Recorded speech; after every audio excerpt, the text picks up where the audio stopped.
जय श्री राधे गोविंद श्री हरिदास। आज हम इस वीडियो में एक बहुत ही प्यारी सी सत्य घटना लेकर आए हैं जो एक अंग्रेज इंजीनियर की और भगवान श्री कृष्ण की है। मुझे ये कहानी कहीं पढ़ने को मिली तो मैंने सोचा क्यों ना आपको भी सुना दी जाए। और अगर आपको ये कहानी अच्छी लगती है तो इसे फ्रेंड्स फैमिली में ज़रूर शेयर कीजिए, वीडियो को लाइक और चैनल को सब्सक्राइब भी कीजिए। ये छोटी छोटी कहानियाँ ही हमें प्रभु के पास ले जाती हैं। भगवान की और भगवान के भक्तों की ये जो सत्य घटनाएं होते हैं, इन्हीं को सुनकर हम प्रभु के प्रेम को, उनकी कृपा को जान पाते हैं। तो अगर आपको ये कहानी अच्छी लगती है तो इसे शेयर ज़रूर कीजिए। ये घटना उस समय की है जब भारत में अंग्रेज़ों का शासन था। एक बार उदासी संप्रदाय के महान संत स्वामी रमेश चंद्र जी बिहार की यात्रा पर थे। मार्ग में उन्हें एक अंग्रेज को सन्यासियों के वस्त्र में देखा। एक अंग्रेज व्यक्ति को सन्यासियों के वस्त्र धारण किए हुए देखकर उन्हें बहुत आश्चर्य हुआ। उन्होंने उस अंग्रेज के पास जाकर उससे पूछा, श्रीमान, आपने यह सन्यासियों का वेश क्यों धारण किया हुआ है? ऐसा पूछते ही उस अंग्रेज की आंखों में आंसू आ गए। स्वामी जी ने पूछा, क्या बात है, रोते क्यों हो? तब वह अंग्रेज बोला, मेरा बहुत सारा समय यूं ही व्यर्थ हो गया। मेरा जन्म भारत में नहीं हुआ, इसका मुझे बहुत अफसोस है।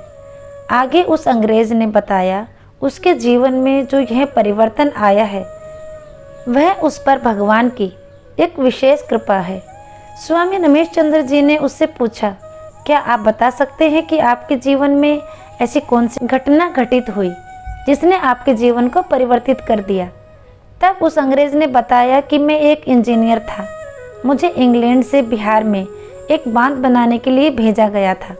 उस बांध को बनाने की पूरी जिम्मेदारी मेरे ऊपर थी। मैंने यहाँ पर आकर उस बांध को बनाने का काम शुरू कर दिया। धीरे धीरे बांध बनने लगा।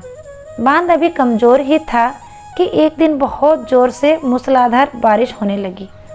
वह बरसात इतनी तेज़ थी कि उसे देखकर मैं भयभीत हो गया। मुझे लगने लगा कि कहीं ये बांध बारिश के पानी के वेग से टूट ना जाए। अगर ये बांध टूट गया तो मेरे साथ साथ इंग्लैंड सरकार का नाम भी खराब हो जाएगा और हमारे देश के नाम पर धब्बा लग जाएगा कि वहाँ के लोग काम ठीक से नहीं करते। बांध का निरीक्षण करने के लिए मैंने उसी बारिश में बांध पर जाने का फैसला किया। बारिश रुकने का नाम ही नहीं ले रही थी और बांध में दरारें दिखाई देने लगी थी। उन्हें देखकर मेरा मन बहुत व्याकुल हो रहा था। यह सब देखकर मैंने सोचा कि अगर यह बांध टूट जाएगा तो मैं भी इस बांध के साथ ही बह जाऊंगा और अपने प्राणों का विसर्जन कर दूंगा। यह सोचकर मैं उस बांध की तरफ बढ़ा। मार्ग में मैंने कुछ मजदूरों को एक छोटे से छप्पर में बैठे हुए देखा। वे सभी मजदूर एक छोटी सी मूर्ति के पास बैठकर बहुत ही मस्ती में भजन कर रहे थे। मैं उनके पास गया और उनसे पूछने लगा कि आप लोग क्या कर रहे हैं? उन मजदूरों ने बताया कि यह हमारे भगवान श्री कृष्ण और श्री राधा जी हैं। हम इनसे प्रार्थना करते हैं और यह हमारी प्रार्थना सुनकर हमारे सभी दुख दूर करते हैं। फिर मैंने उन मजदूरों से पूछा, क्या ये मेरा भी दुख दूर कर सकते हैं? मजदूर बोले, यह सभी का दुख दूर करते हैं। यह हम सबके पालनहार हैं।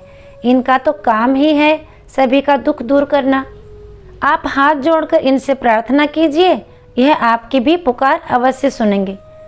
तब मैंने उनसे कहा, मुझे तो प्रार्थना करनी आती नहीं है, इसलिए आप सब लोग मेरी तरफ से इनसे प्रार्थना कीजिए कि यह बांध टूटे नहीं।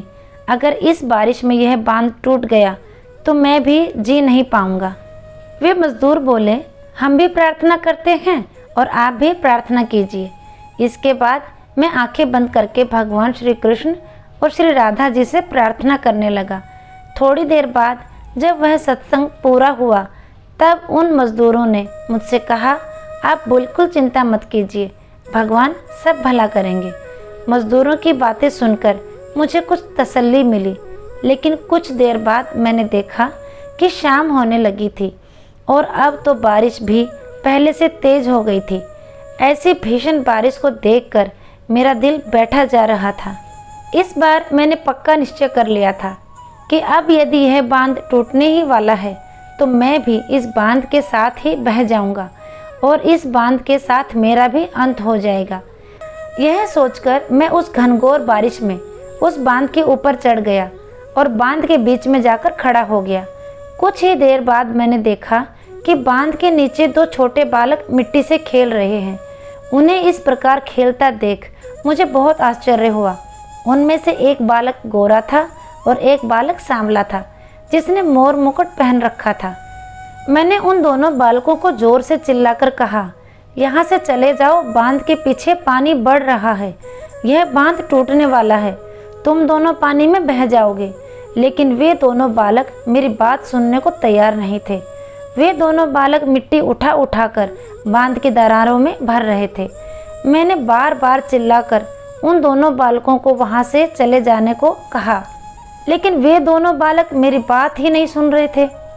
तब मैंने बहुत ज़ोर से मज़दूरों को आवाज़ लगाई और कहा, जल्दी से यहाँ पर आओ, देखो बांध के नीचे दो बालक खेल रहे हैं, उन्हें यहाँ से हटाओ।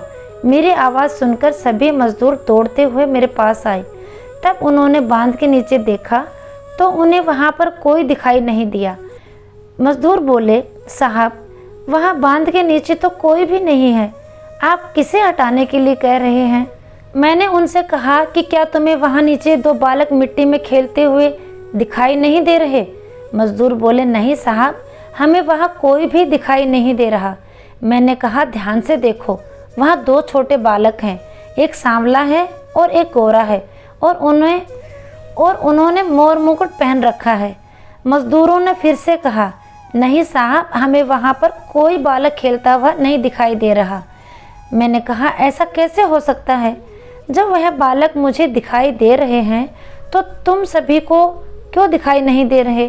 वे दोनों बालक मिट्टी उठा उठाकर बांध की दरारों में भर रहे हैं, यह तुम सभी को क्यों दिखाई नहीं दे रहा? मज़दूरों को समझते देर नहीं लगी। वे बोले, साहब, लगता है भगवान ने आपकी प्रार्थना सुन ली है। वे दोनों बालक और कोई नहीं है, भगवान श्री कृष्ण और श्री बलराम जी हैं। यदि वे इस बांध की दरारों में मिट्टी भर रहे हैं तो निश्चिंत हो जाइए, अब इस बांध को कुछ नहीं होगा। भगवान श्री कृष्ण ने आपकी प्रार्थना सुन ली है, तभी तो आपको उनके दर्शन हो रहे हैं और हमें वह नहीं दिखाई दे रहे। वे आपकी प्रार्थना सुनकर आपकी रक्षा करने आए हैं। मुझे उन मज़दूरों की बातों पर बिल्कुल भी विश्वास नहीं हो रहा था। कुछ देर बाद मैंने देखा कि जहाँ वे दोनों बालक खेल रहे थे वहाँ पर अचानक एक बहुत तेज प्रकाश हुआ और वे दोनों बालक गायब हो गए। यह चमत्कार देखकर मैं बेहोश हो गया।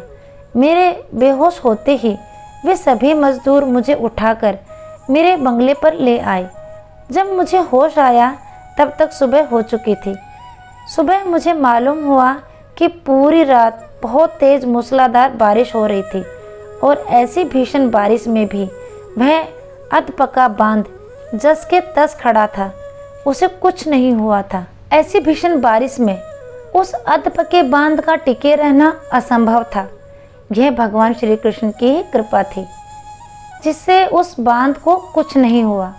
इस घटना के बाद मैं विचार करने लगा कि स्वयं श्री कृष्ण ने मेरी प्रार्थना सुनी और मेरे बांध की रक्षा करने आए। इसके बाद मेरा सांसारिक जीवन से मोह हट गया और मैंने सब कुछ छोड़कर भगवान श्री कृष्ण की भक्ति करने का निश्चय कर लिया। फिर उस अंग्रेज इंजीनियर ने बताया कि उसी दिन से मैंने अपनी सरकारी नौकरी से इस्तीफा दे दिया और अपना सारा जीवन भगवान श्री कृष्ण को समर्पित करने का निश्चय कर लिया। उस दिन के बाद मैं सब जगह भगवान श्री कृष्ण की खोज करता रहता हूँ और मैं एक बार फिर से भगवान श्री कृष्ण की वही मोहक छवि देखना चाहता हूँ। इसलिए मैं हर समय उन्हीं का भजन करता रहता हूँ। भगवान श्री कृष्ण का भजन करके और उनका नाम लेकर मुझे अपार शांति का अनुभव होता है। ऐसा बताते बताते उस अंग्रेज की आंखें एक बार फिर से सजल हो गई। यह घटना भारत की आज़ादी से पहले की एक सच्ची घटना है।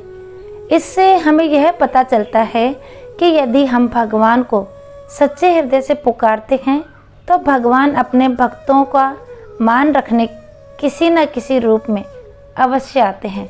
इसलिए परिस्थिति अनुकूल हो या प्रतिकूल, भगवान पर अटूट विश्वास बनाए रखें। भगवान हर कदम पर अपने भक्त के साथ रहते हैं। ये विश्वास भक्त का कभी नहीं टूटना चाहिए। अगर भक्त का ये विश्वास बना रहे तो एक ना एक दिन प्रभु अपनी अनुभूति अवश्य कराते हैं। तो अगर आपको यह सत्य घटना अच्छी लगी हो और इस घटना ने आपके दिल को छुआ हो तो इसे फ्रेंड्स फैमिली में ज़रूर शेयर कीजिए। फिर मिलेंगे अगली वीडियो में। तब तक के लिए सभी को प्रेम भरी राधे राधे।